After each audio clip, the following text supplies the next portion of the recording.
Well, hey there, you're on the internet. I had my head cracked open 2 days ago, and welcome to the Triple N Network, where all you newbie nib nerds can find all the news you'll need. Let's look at an ink today, shall we? Now, today's ink, I have in sample form, and it's by Private Reserve. It's one of their DC show colors, which I believe they are inks that they put out for the DC Pen Super Show. I don't know what year this one came out. This is their SuperShow Green.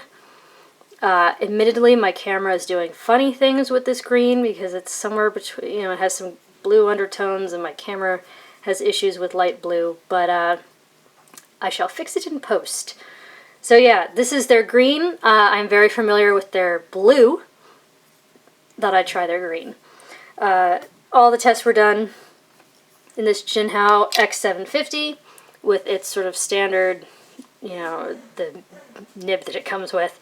So it's supposed to be kind of a medium. I haven't fiddled with it. I haven't made it broader or wetter. Thought I'd compare it to some other green or greenish inks. Up here is Private Reserve Cadillac Green, which definitely is, is similar. It's got a little bit of that blue to it. Diamine Apple Glory, which is just an eye-popping green. Noodler's V-Mail GI Green. Diamine Umber. Diamine Delamere. Is that how you pronounce it? Delamere Green. Here's SuperShow Green right here. Noodler's Forest Green. And Diamine's Dark Green, which is most definitely not dark. But I compare it to a few other things. Here's SuperShow again up here. Diamine Marine. Diamine's Eau de Nil. Diamine's Aqua Blue. Toucan's Bright Green. Diamine's Dark Green again. Yeah, it's not green. Toucan Royal Blue. Toucan's Bright Blue. And Toucan Turquoise. So, yeah. Here's a chromatography. This is how you're supposed to do chromatography. You can vaguely kind of make out where the initial drop was put. But, yeah. So, a lot of water, or blank space, and then sort of a bright sea foamy green, and then a bright blue. Here's where I let it dry, which is not how you're supposed to do it. And pretty much the only difference is the dot is just a teensy bit darker, and it seems to be slightly struggling more to push that sea foamy green up. But yeah, so this is generally a fairly moderate pen. It's a very standard flow, very standard medium. However, this ink was flying out of this nib. It ran completely wet. I say in the test it was a 7. I might even put it at 7.5 or an 8. I don't know if that's standard. That is my experience with this sample at least. But here we go. Paper test, top down in density, Clairefontaine 90 grams per square meter. As you can see, there is some shading. Not a ton, but a little. As you can probably see from that smear test, really wet, 20 seconds to dry. Yeah, there's, well behaved in that there's no bleed, no feather, no spread, no sheen. I said there was a bit of echo potential, but honestly, now that I'm looking at it again, not so much. So maybe over time it mellows out. Water test. Not fantastic.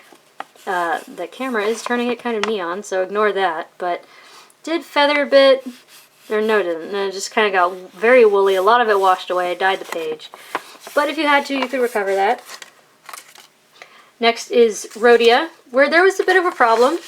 This ended up very clearly being one of the pages from the bottom of the stack, which means that its performance is below what one should expect. So I did it again on a smaller piece of paper, which, more accurately reflected the performance on Rhodia. So I'll show you this.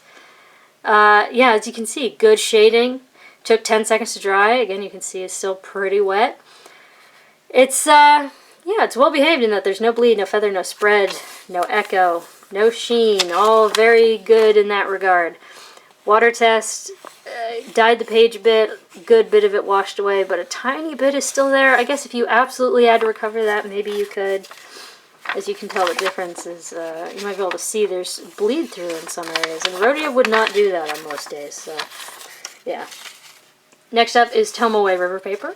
Tomoe River is known for really accentuating, really bringing out shading, which you certainly get here. As you can see, most distinct halo effect came up.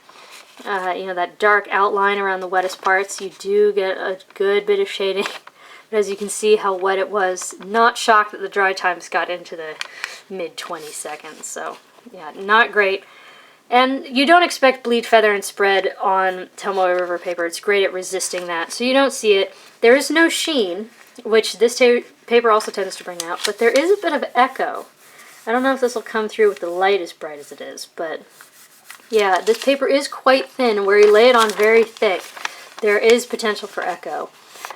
And yeah, this paper loves to let ink slide away when you add more water, but there is a bit left. It did dye the page. If you absolutely had to recover that, I bet you could. Next up is the world's worst copier paper, where this extremely wet flow definitely caused some problems. It took 1.5 seconds to dry. As you can probably see, all shading is absolutely gone. The spread, so the line width, look at the width of the line there versus the width of the line here. It got much broader. In fact, this looks like a broad now. If I bring it in close, you can probably see all the feathering. And even where there wasn't feathering, it got extremely woolly. There is a great deal of bleed. I mean, you can read it from this side. It's pretty bad. And yeah, it's just, there's bleed, there's feather, there's spread. This just turned all green. I mean, you can sort of see where the original thing was, but it's just a mess, so not great. Next is Mead Notebook Paper, which is also a very cheap notebook paper, so the fact that it was just pouring out of this nib didn't do it any favors. It took 2 seconds to dry. Again, no shading left. There is an intense woolliness that I'd say it goes over into feathering. It's not great. This paper is even more thin than the copier paper, so the fact that it's coming through, it doesn't shock me. I mean, it's a medium nib, first of all, which is a bit much on this paper sometimes, but then a wet flow and you're just asking too much of it. So yeah, and this paper hates water. And so there's a huge amount of feathering and exploding. That's irrecoverable. And then lastly is Moleskine paper, which is awful. So using a medium nib on this paper and then a very wet one, I mean, I feel like I don't even have to talk if we just look at this. This is obscene. It's very, very bad. And the fact that it took 8 seconds to dry, despite this being very absorbent paper, I have no answers. It's just a mess. And again, you can practically read it from this side. It's just coming through everywhere. It's very bad. And this paper also hates water, but here it's particularly explodey. It doesn't tend to dye the pages much, but there is a lot of explosive feathering. So, yeah. Yeah, there you go. There's Private Reserves, DC, SuperShow Green. I can talk. Maybe. Yeah, it's, mine was incredibly wet, which caused some problems. It's not my favorite shade of green, but it's a perfectly decent shade of green. I think I prefer their SuperShow Blue. In fact, Electric DC Blue is by far my favorite Private Reserve ink, which has its own problems, but if you'd like to see that review, just dig through my videos. It's around here somewhere.